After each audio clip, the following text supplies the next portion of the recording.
Okay, now we have to make DIY colors. First of all, take any white powder and then add some Fevicol. Now pour some water and mix it well.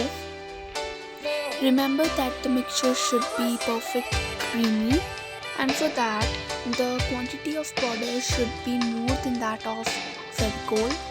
Now to make yellow color, we have to add some turmeric powder in that.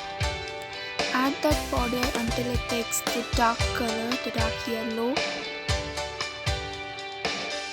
Now it's the turn of red color.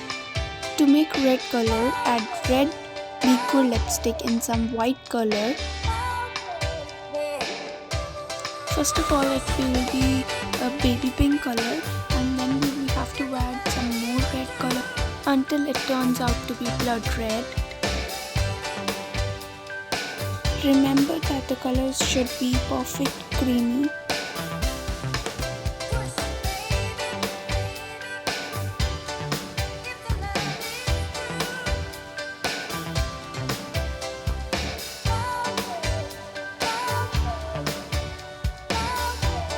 Now to make blue color, we have to add the ink of the gel pen in white color.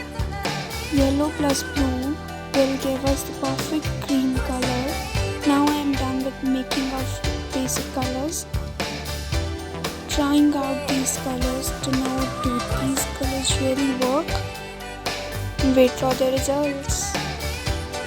I think they really work well until the paste is enough creamy and thick. I hope you enjoyed my video, and if you are new on my channel, please subscribe.